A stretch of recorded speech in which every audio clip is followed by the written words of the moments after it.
Hello, hello, hello. Good morning, good afternoon, good evening from wherever you are joining us. And welcome once again, welcome one and all to our first teissTalk of November. And it's a fully packed November.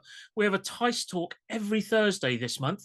So please do ensure you join in later on. So before we start, on our topic of just-in-time security, a few messages. First off, welcome to our friends from LinkedIn who are watching us there.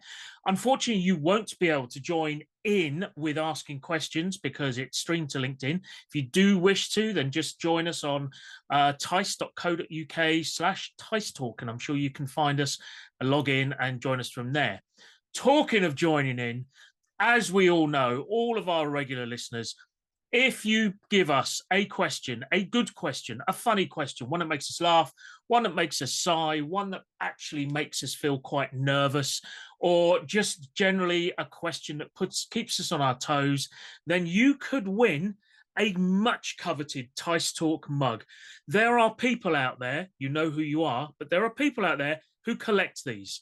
Some of you need to get different hobbies, but nonetheless, it is much coveted and it's very much, well, it does what it says on the tin. It allows you to drink from it. Brilliant. So without further ado, let's bring on the wonderful panel. We've got three great people to join us. Welcome, John. Welcome, Francis. And welcome, Craig. Please come onto the stage. Hello, John. Hello. Hello, Nice Francis. Thank you, Tom. Hey, Tom. Good to be here. Good, good. And hello, Craig. Hey, Tom. Good to be here. Good, good. And Craig, we should say you are one of our lovely sponsors. We thank you for our tea and biscuits during this meeting. Much appreciated. It's our sponsors that allow us to keep bringing great content such as this to you. Now, before we jump straight into the panel proper, let's take a look at the news headline that we've selected for you. It is from Forbes, of all people, very posh. What we have is new Google Play Store warning, 200 dangerous apps with 8 million installs.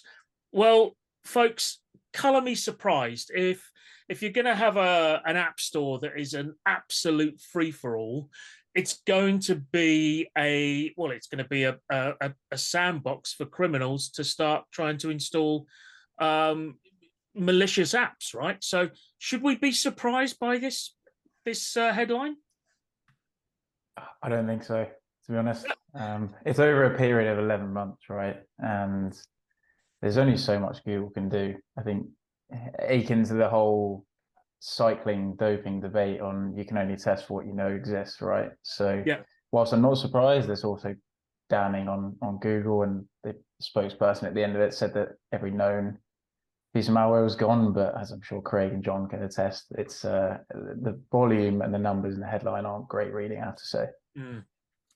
I think if you think about the sheer scale of what's happening out there, I mean, right now, most criminal or cybercrime is essentially industrialized. So I mean, this is just the tip of the iceberg. We see on the DNS side, millions of domains being registered, of which the vast majority are malicious. So really, you see the problem of scale, not just here in terms of abusing, in this case, an app store, but also the orchestration of these campaigns done mostly through DNS.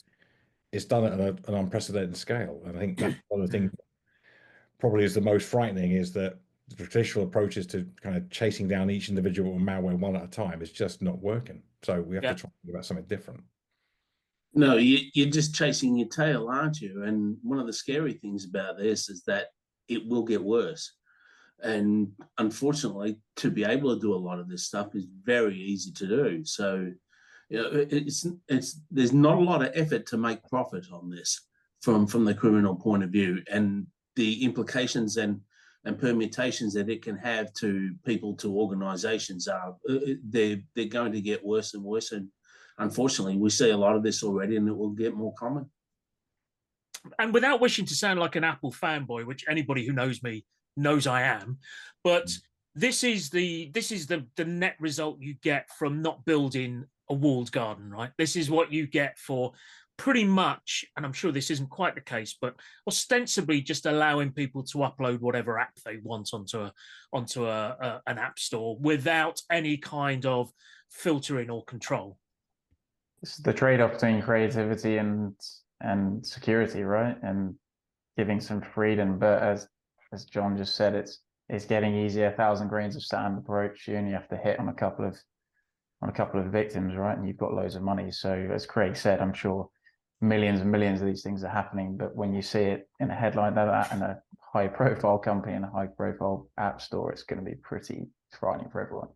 And on a platform that so many people have as well. Yeah.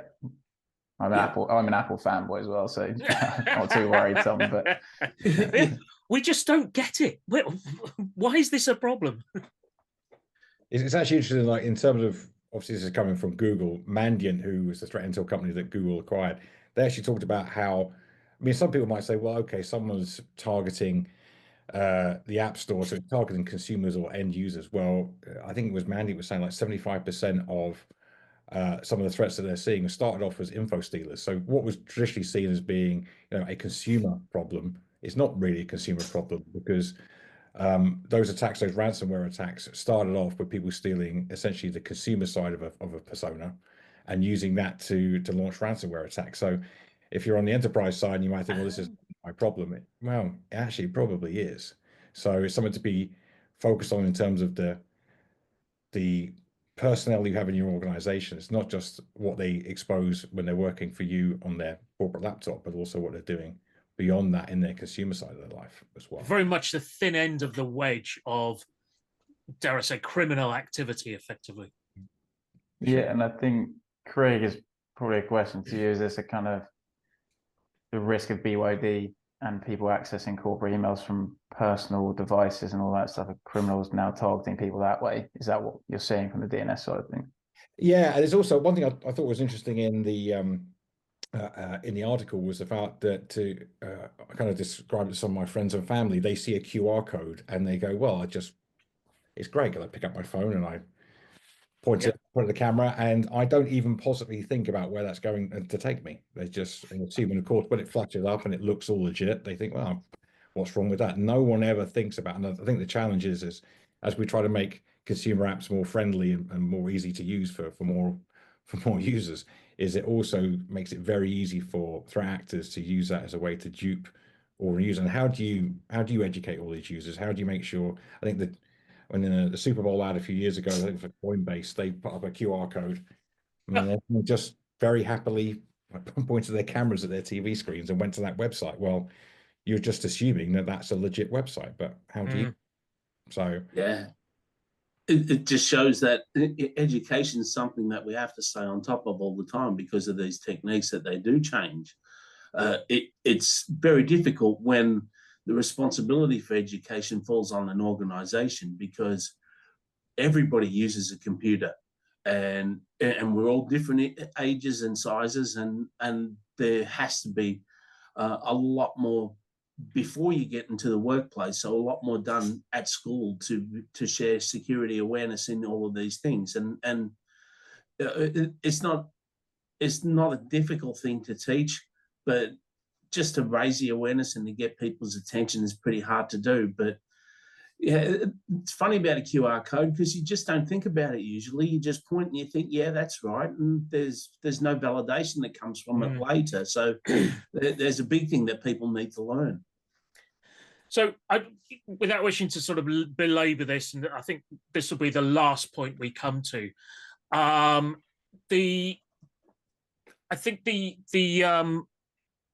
what this really shows, and I've just realized my video has frozen despite me buying a new laptop the other week. But what this really shows is that the interconnectedness of enterprise security as well as personal security. I think to Craig's original point about this being the thin end of the wedge and credential stealing and harvesting in order to launch ransomware attacks. And it shows that and enterprises' responsibility for education shouldn't just be about the enterprise. It needs to be about the personal, especially because of because of bring your own device. People are using these devices in their personal lives for everything from a parking app to logging into the kids' school to then subsequently logging into the enterprise. Yeah. And it's only going to get worse, right? Remote working, all that, right? And everyone wants a new laptop like you, Tom. So sometimes they may offer to use their own Mac or something like that. But I mean, everyone knows that humans are the weak link in every security chain, and yet there's still, we can do as much awareness as we want, but at the end of the day, if it's Friday, someone's tired and they go and scan a QR code, click a link, that's all it takes, right? And it's one moment of madness that, you know, maybe the fence isn't built properly aside from that, but you're never going to be able to take that away or eradicate it completely, are we? I think at some point we have to look at, I mean, I completely agree with what John and Francis were saying. We've got to get better education. We've got to get people to take this stuff seriously. The downside is it's getting harder and harder for the average user to figure this out. So I think the stat is about 66% of phishing attacks start with lookalike domains. So domains that look like they're owned by like a well-known brand that you trust. The threat actor takes Google, replaces the O with a Russian Cyrillic alphabet O, unless you're looking carefully, that looks like Google to you. So I think absolutely, we've certainly got to up our game in terms of educating the users, but at some point, there's limits to what the users can do given the sophistication. And we see threat actors now who they will actually register domains, pre-register lookalike domains that look legitimate, and then they don't actually launch the attacks themselves. They sell them over to other threat actors. Yeah. And so I think this is a bit where it gets to a point where organizations have to be able to say, how can I protect my users from themselves? Given the fact they need to educate themselves, but there's a limit to what you can expect a user to do, but given the level of sophistication, and it's being done at an industrial scale. That threat actor, Prolific Puma, we call them, that's all they do. They're a link shortening service that they can then turn into a lookalike domain and make available for other threat actors to use. And that's why you're seeing this operating at what is essentially an industrial scale now. And the lookalike domains themselves, I mean, in some cases that they are so close, they're like a pixel difference or less, you know, they are indistinguishable even to someone who knows what they're looking for very often. Yeah. Very difficult. And certainly when you're under pressure or when you're just not expecting it while you're booking your family holiday, it's problematic. Let's move on to the panel proper, shall we? Why just-in-time security is leaving you exposed. Now, my open question for this, and I said this in the preparation as well, my go-to response to this was, well, just-in-time security sounds great to me. You know, you wouldn't be granting access, you know, don't grant access to people to things. Don't grant access to people for things for, you know, 2 weeks in advance. Give it to them when they need it and take it away from when they don't. Sounds perfect to me. But actually, there's a whole lot more to this, really, isn't there? Absolutely.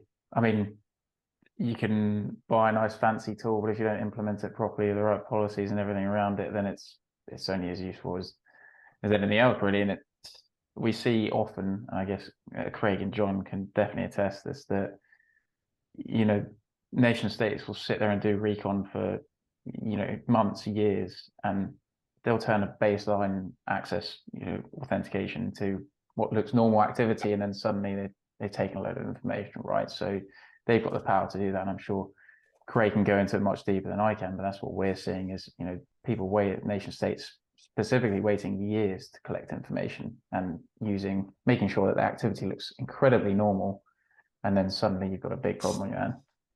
Yeah, it's interesting what you talk about there, because the payload that the perpetrator is looking for is different.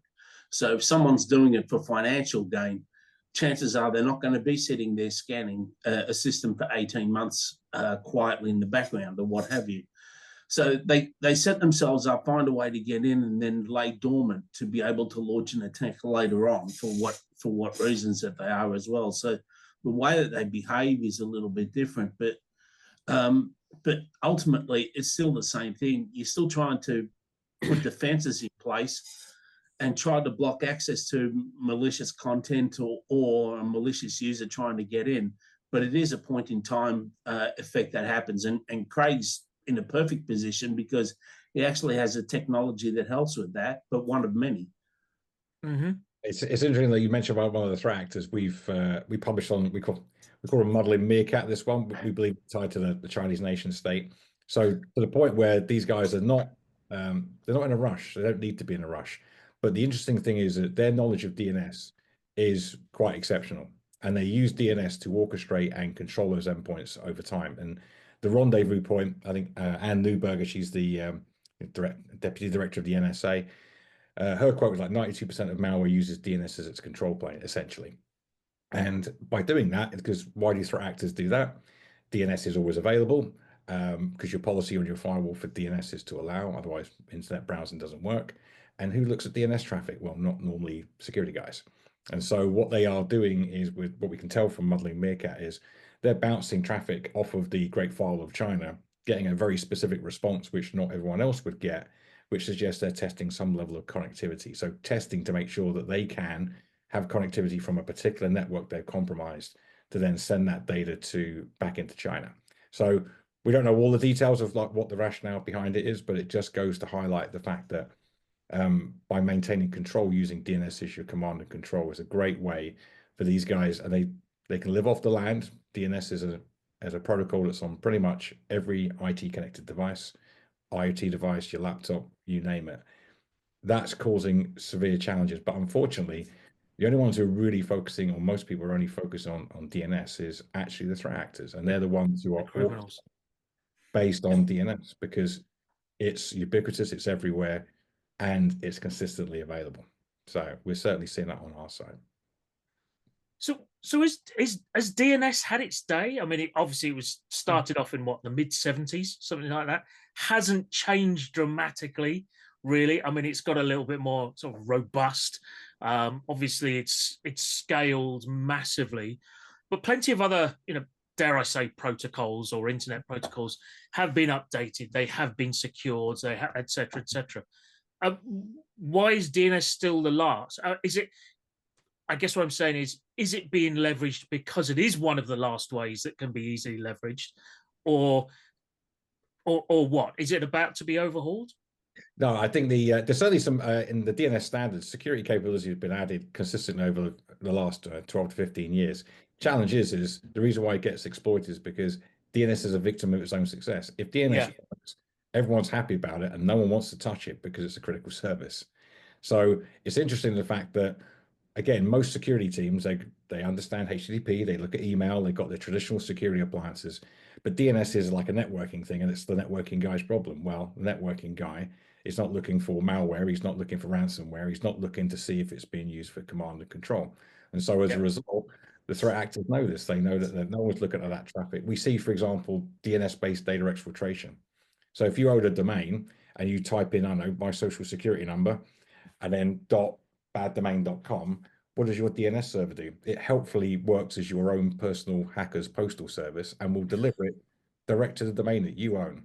And who's checking that? The networking guy in your organization is sitting there going, I've actually done a great job. I made sure that got delivered in lightning fast, quick time. My DNS infrastructure is working flawlessly. Yeah. But for the bad guy. So it's a good example of where, not just for command and control, not just for data exfiltration, you're seeing DNS being roundly abused across the board. Going back to even domain ownership, we published something a little bit earlier this year. A lot of people forget to properly register their domains, and the threat actor can come up and go, yeah, that's mine. Here's $10 a month. I'll go and be namebrand.co.uk. So because there's just a lack of awareness, a lack of focus on DNS, that's why it's roundly abused. And unfortunately, because it's at the heart of networking as a whole and it supports the internet, it is a wonderful tool for threat actors, and they're using it to a level previously unseen. So John, have we got to up our game in the security skills stake here? The short answer is yes, but it's something that a security person really has to be doing all the time anyway, and we are playing a lot of catch up with new ways of being able to get in and trying to learn what those ways are and adapting as to what we need to do for that. And even a lot of the technologies that we have, even with endpoint detection and response, how that works is pretty much signature based. So it's based on something that's been seen before.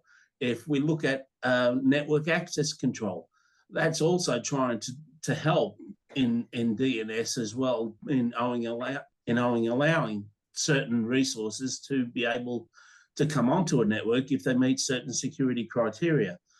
So there are some layers in place, but one of the things that I've been writing about for the Cyber Ed Board is the inclusion of AI and how that can help SOC people try to work out just what's going on. And not a matter of building things faster and making it better, but trying to interpret attacks or things that may look like attacks, and to look at threat intelligence and try to make calls as to what that is a lot more quickly than what we do right now. Unfortunately, not everybody can invest in threat intelligence at all. A lot of organizations just aren't big enough to absorb that as to what they do. And so they tend to miss out and rely on tools waiting for their next update or their next patch or things like that. So we do need to up our game, but also from level to level, it becomes a lot harder to be able to do that as well. Craig, is that something you're seeing in terms of it's harder to do this with so many third-party service providers around, and if you've got a kind of a black box that is your IT or security service provider, and you actually don't know, and it's not written into your contract they need to be doing DNS security and all that sort of stuff, is that something like it's kind of a roadblock to people achieving this as well? It is. I mean, so you can actually apply. So actually, interestingly enough, you can apply threat intelligence, put it on your DNS server, and it can act as what was sometimes known as a protective DNS. The function is called response policy zones. It's been in the DNS standard since 2010, and yet the adoption rate is relatively low. Although that being said, interestingly enough, governments around the world are actually leading the way in this. So in the UK, if you're a part of a government department, your DNS goes through a protective DNS service run by the UK government. CISA does the same thing for the United States.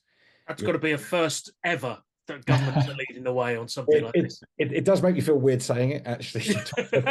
I need a shower now, actually. Well, it's interesting. I mean, the Americans in particular, so CISA for a long time had the Einstein project, which they had whole racks and stacks of traditional security equipment used to protect the federal civilian agencies. A couple of years ago, they shifted it all to DNS. So because DNS sees it's got your DNS server has a front row seat to what most malware is doing.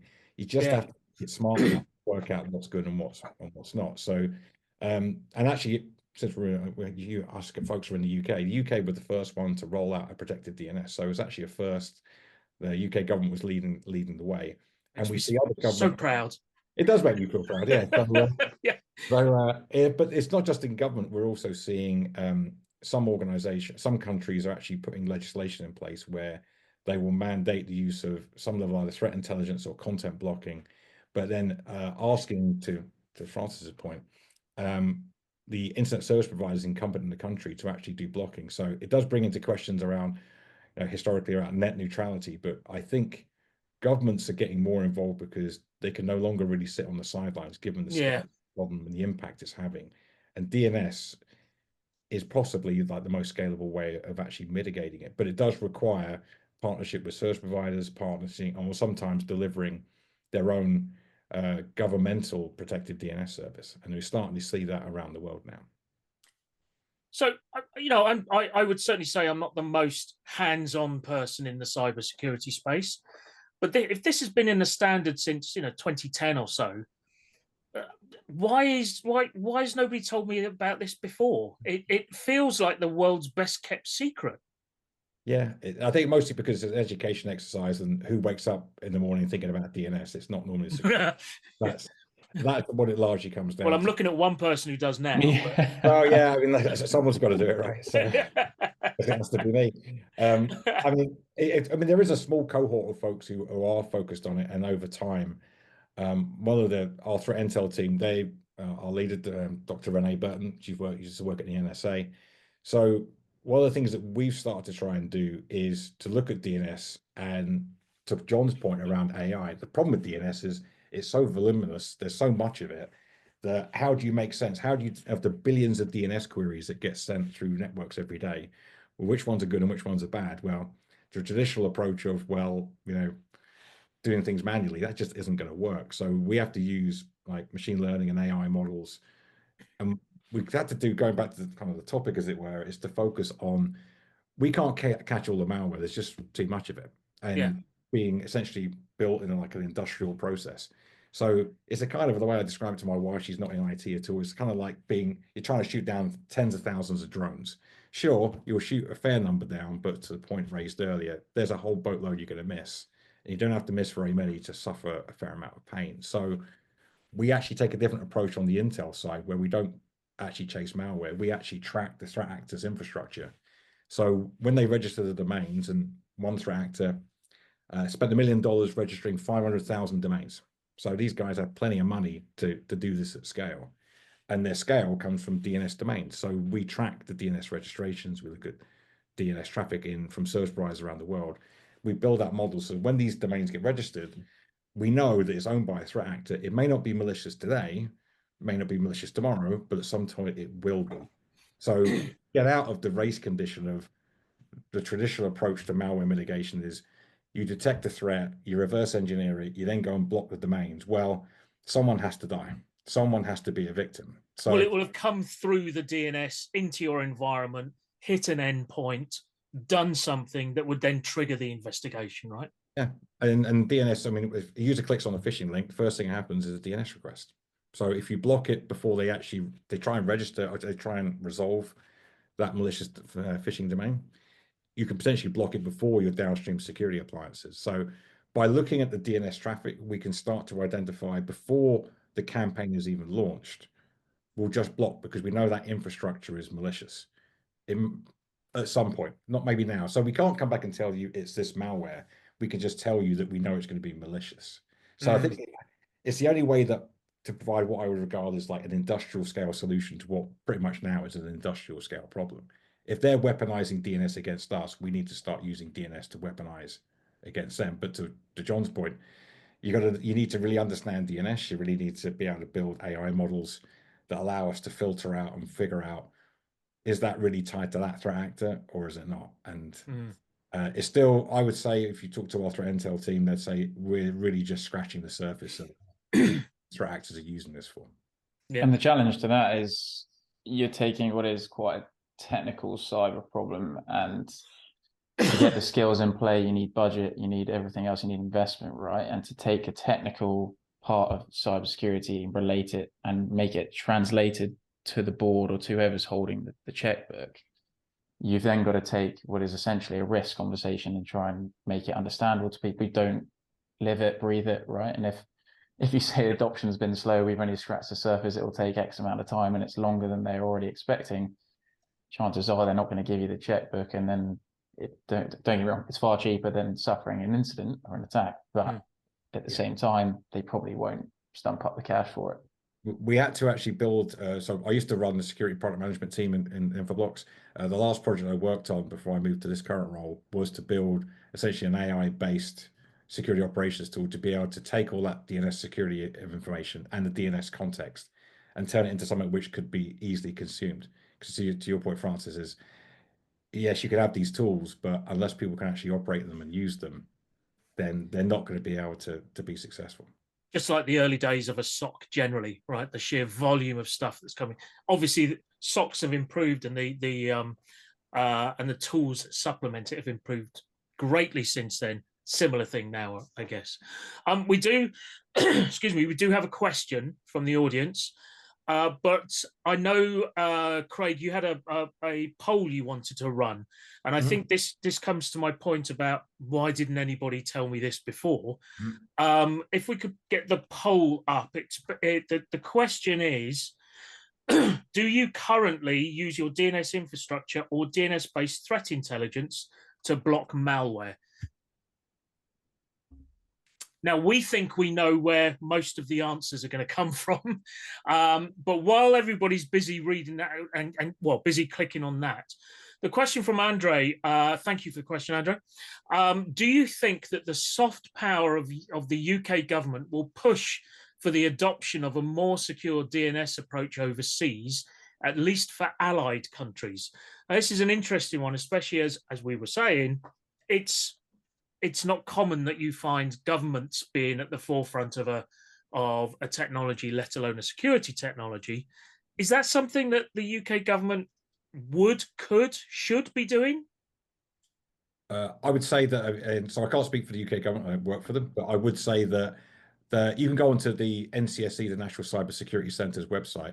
They actually publish reports on the impact that the protective DNS service offers. So it doesn't just protect the government, it protects the whole National Health Service. I believe they announced that they're also protecting all the schools across the UK as well. So I think as a model, it really has proven, if you read the reports, the impact is very positive, and you could look at the genuine success. So I think, I'm not sure whether what they say behind closed doors to other governments around the world, but I do believe that kind of the open and approach that NCSC have got in terms of publicizing what they do. I mean, this is a core part of their active cyber defense strategy.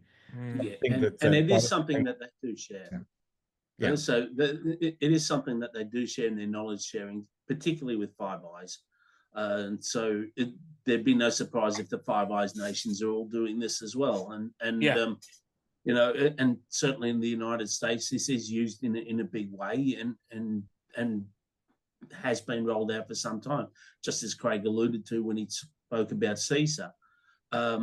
Myself, with this accent, I know that Australia has been looking at this as well, but Australia seems to be very slow to take this up from other countries too. So you can only lead a horse to water usually, but it is a great initiative.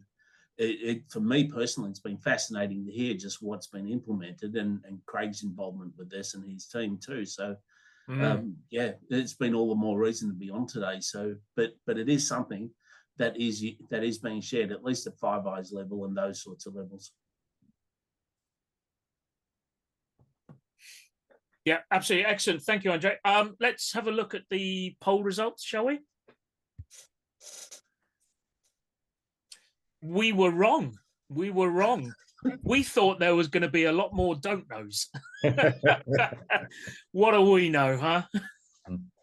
I mean, it's good that, half the, at least, 75% know what they're doing or not doing. That's a good sign in of itself, I think. Don't know is not surprising, because if you're if like me, you're like, why didn't anybody tell me about about this before? Then yes, this should come as a true education. That's really interesting. Any comments, gents?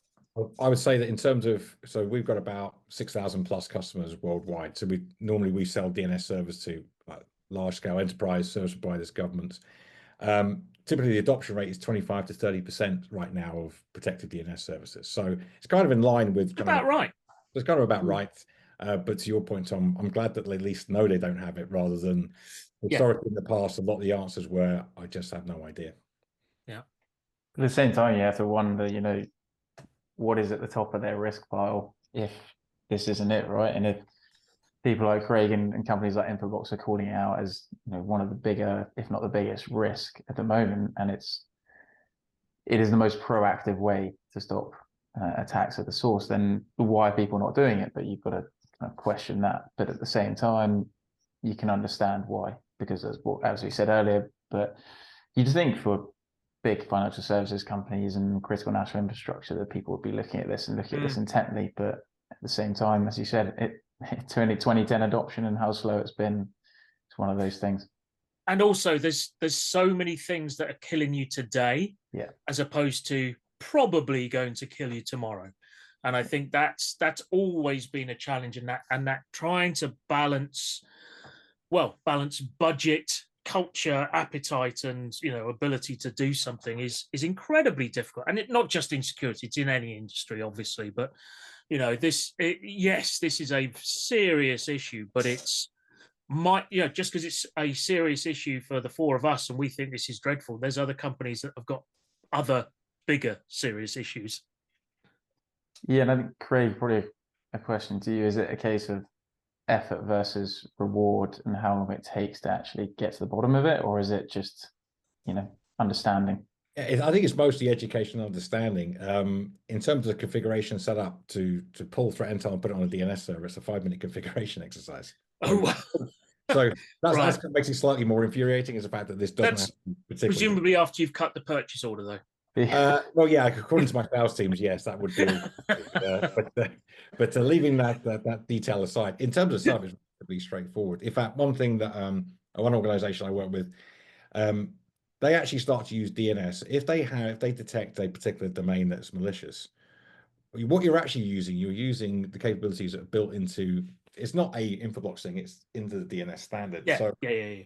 you can tell your local friendly DNS server, please block badguy.com, and using just the native capabilities within DNS, you'll be blocking across your entire DNS estate, on-prem, public cloud, private cloud, wherever, in less than 2 minutes. And unlike the rest of the security industry, it's actually part of a standard. So there are some organizations, if you really are like in trouble and you need to block something quickly, your DNS might actually be a better option, not messing around with firewall rules and the rest of it. You can just go tell your DNS to go block it, or just refuse to resolve it. So it's not so much, I think, a deployment thing. It's more of an education, and for people to realize that it's not here to replace all the other stuff you need, because you still need firewalls and EDR and all the rest of those layered defense, etc., etc. You need all that stuff, but it's just, and the worst thing is, if you've got an IT network, you'll have DNS there. You already have the infrastructure. You just need. There's no more tin that needs to be installed, right? But it's not a shiny tool that people can show off. Well, and it makes noise and it looks good. So that's probably why people don't do it. Yes, I need some shiny lights. I think that's what. Yeah. Just create a 1U piece of metal with some flashing lights on it. Install that and say that's where your money's going. I'll tell the product team to do that. Yeah. I want £1 from each one. Yeah, they'll be thrilled. We're slowly drawing to a close, but just before we do, one thing I did want to ask Craig was about this, and we've really focused on DNS in here, and which is fine. I think it's been educational across the board. Is you said you saw a number of customers who've taken this on, 6,000 or so. Are they predominantly in one industry versus another, or are they literally spread over? They're largely spread over. So I think that the one in like financial service in particular, they tend to be more focused around the DNS data exfiltration vector. So many years ago, Bank of England used to test for DNS data exfiltration, and a lot of organizations found that, again, traditional security appliances, their policy for DNS is just pass it through. Yeah. And so it's not particularly difficult to write a data exfiltration DNS routine. It's pretty straightforward. Unfortunately, you need to have some skills to figure out what is legit traffic, what is malicious traffic, and which stuff is actually benign but abusing DNS. So when you block just something that looks like a DNS tunnel over DNS, is a decent start. So you're going to end up blocking all your antivirus, Spotify, Bank of America's banking app. I mean, DNS is so widely abused even by benign applications. So I see financial services in particular, they tend to focus on that aspect of it. But for using DNS as a malware mitigation platform, I would say that it's pretty much across the board these days. Yeah, I mean, I doubt that you'd see it in energy and utilities as much as financial services, right? The amount of investment they put in security in financial services. And I imagine, Craig, that the arguments between the business and the IT/security teams is don't block my internet access, I need it for X, Y, Z. Right. When they're probably using ChatGPT and putting God knows what into it. So I reckon that's probably part of it, right? Is they don't want to disrupt anything or turn any lights off or anything like that. Yeah, it's actually that, especially you talk about manufacturing, some of those other industries, because DNS is a critical network service. When DNS goes down, everything goes down. So yeah. That's one of the major barriers. Is even if you get past the education, is I don't want to touch that thing, because if that thing goes down, I lose my job. So I don't want to really touch that. Yeah. It doesn't have to be that way, but still, it's a natural human reaction, isn't it? It's like the mainframe in the bank in the corner. You really, because there's only 2 people alive that even know how to switch it on, let alone anything else, and they've got very long beards and pens in their pockets and wear sandals. You really don't want to change anything, which, as you say, when that goes down, it all goes down. And they probably never tested it, right? If you've got 99.9% availability target, you don't want to be the one that pulls the plug and then suddenly you haven't hit your target and everything shuts down. You probably don't know how to bring it back up again. Yeah. You know, you don't want to be the one to do that, right? You want to be risk averse, and everyone likes getting paid at the end of the month. So you don't want to get that wrong. That's so true. I worked in a telco once where they had a data general machine in the corner Oh, that had been active for about 15 years. And nobody knew what ran on it, but they were all in a panic. Just whatever you do, don't turn it off, because nobody knew what was on it in the first place and how it was going to break. I don't think manufacturing's quite that far behind, but there is some way to go, and it is because of this risk-averse posture that they have, that anything's a risk as to what they do. I mean, it actually is. It's a slight tangent, but when I went and saw a client, we were doing a kind of resilience exercise with them. They highlighted a macro inside Excel as one of the most critical functions to a part of the business right at the start of their value chain. And we said, well, if you didn't have access to that macro, who can rebuild it? And everyone just looked at everyone was like, I have no idea. And the IT guy was like, why are we using macro that no one can rebuild? And so they've tried to do it since unsuccessfully. But it's the same concept, right? If no one knows how to do it, no one knows how to rebuild it, why would you touch it? And you don't want to be the one to touch it, right? So, and John, I have to say, you made my day talking about Data General, because you can't see it obviously, but behind me is a picture of me in my youth, believe it or not, with Ron Skates of Data General, the highest paid IT CEO of his time, whilst I'm working on a Data General machine. So that's brought back some excellent memories there. And I even had hair then, believe it or not. I mean, that's how long ago it was. I'll trade you. I've got one of me next to a VAX mainframe, so we can trade VAX. One. Do you know what? First job was on the VAX VMS. Yeah, me too. Yeah, there we go. Wow. Right, before this turns into the old men reminiscing episode, I'm going to draw us to a close. Gentlemen, thank you so much. It's been a fascinating and educational and fun conversation. I'm going to go round you all. The question we always ask our panelists at the end of this to sum up is, what's the one thing people should do, our listeners should do, when they get to their desks tomorrow morning? We're a little bit over, so I'm going to ask you to keep it to about 10-15 seconds. So if you can tweet it, you can say it. Let's see, Francis, I'm going to start with you, if you don't mind. What's the one thing people should do when they get to their desks tomorrow? I will say double check emails, regardless of what time, regardless of how you feel, double check an email just to make sure, or any text message, whatever communication you receive, double check it before you do anything to it. Nice. John? Don't rush. Have a coffee first before you start to look at everything. I knew I liked you. And finally, Craig. I say go look at your DNS logs. You'll be surprised what you'll find. Yeah, I think that's probably the best one. Gentlemen, thank you so much for your time today. John, Francis, and Craig. All that's left for me is two things. First off is the award of the mug. And this very obviously goes to our dear watcher, Andre Opera. Thank you very much, Andre. Stay on. You will be contacted and asked for your details to send one of our wonderful teissTalk mugs to. Don't forget also to join us just next week, where we are talking about reducing your security debt in a Gen AI-driven world, which we barely touched on AI today. I thought we were going to go down a rabbit hole there, but we're all right.